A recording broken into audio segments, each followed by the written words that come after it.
Have you ever wondered whether you should start as a freight agent or go all in as a freight broker? Most beginners think that they're the same thing, but one path gives you, I'd say, quick cash and low risk, while the other builds long-term wealth and control. So in this video, I'm just going to show you the real difference between a broker and an agent, and how each one actually makes money, and then the smartest way to start so you don't waste months just totally guessing. So here we go. My first successful business. I know you've probably heard this before. It was a freight brokerage, and that was after trying so many other businesses. Basically, I ended up booking over $1 million in freight my first few months, and then $3 million after about a year, and it's been pretty wild ever since. We have now a truckload full of members in our Discord group crushing it right now, speeding past where I was even, and pushing income boundaries I didn't even know were possible. So if you want to work with me and have me as your mentor for either career path, there's a link for that below. Okay, so moving right along, we'll start on the broker path. So to start, let's pretend that your entire business is a sandwich shop. Okay, the freight broker is the person who owns the entire kitchen and has the license to operate it.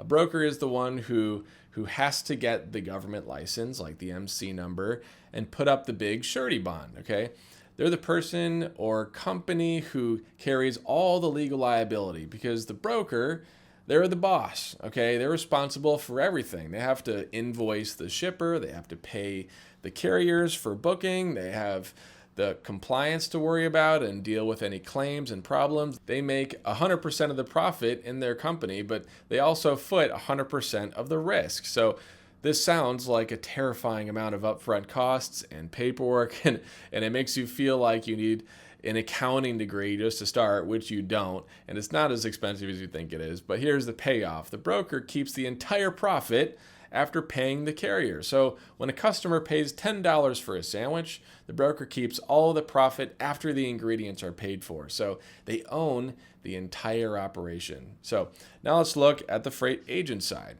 All right, the agent is the star salesperson who basically works inside the broker's kitchen or behind the counter. They don't own the license, they don't pay the bills, they don't do the accounting. The agent's job is to go find customers and bring in the sales and maybe cook. The agent only has to worry about sales and customer service. So the broker handles all the boring stuff, I would say, like the invoicing and compliance and paying the people and booking carriers. And some brokerages provide a great operations representative and someone who basically ends up handling a lot of that paperwork and leaving the agent free just to end up selling all day. So they can only hone in on that. So there's zero risk, and the startup cost is extremely low. But just remember how the broker keeps the entire profit. As an agent, you're given a commission split, 50 to 70% of the profit, and you work your butt off. But a piece of the money goes back to the broker who owns the kitchen. So basically, you're trading profit margin for peace of mind.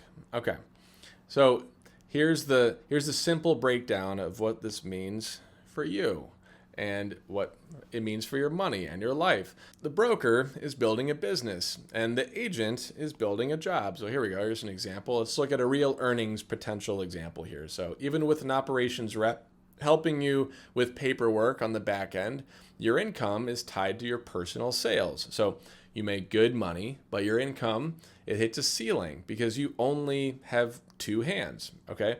And when you're the brokerage, you can then bring on other agents to work under your license and take a cut of their sales, and your income then becomes exponential. So you're then no longer limited by your own time. So let's move along here. Which path is right?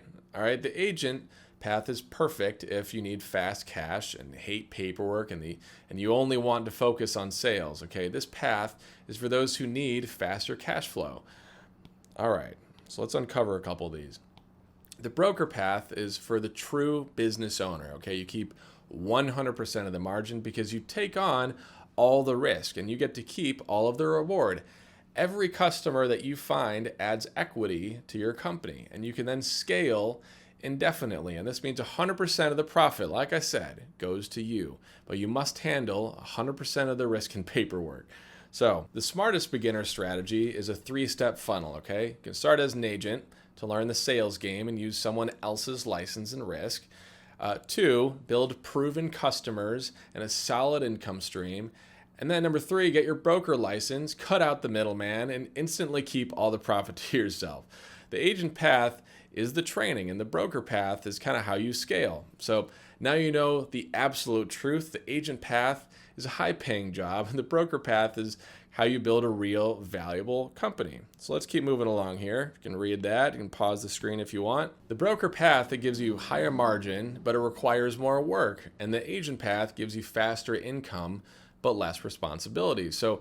But whether you choose the broker or agent path, you have to get that first shipper on the phone and secure your first deal. So I have a deep dive video that lays out the 3 psychological hacks to overcome phone fear and secure that first conversation. So watch this video next, and I'll give you the exact script to get your first shipper on the phone and your first load booked.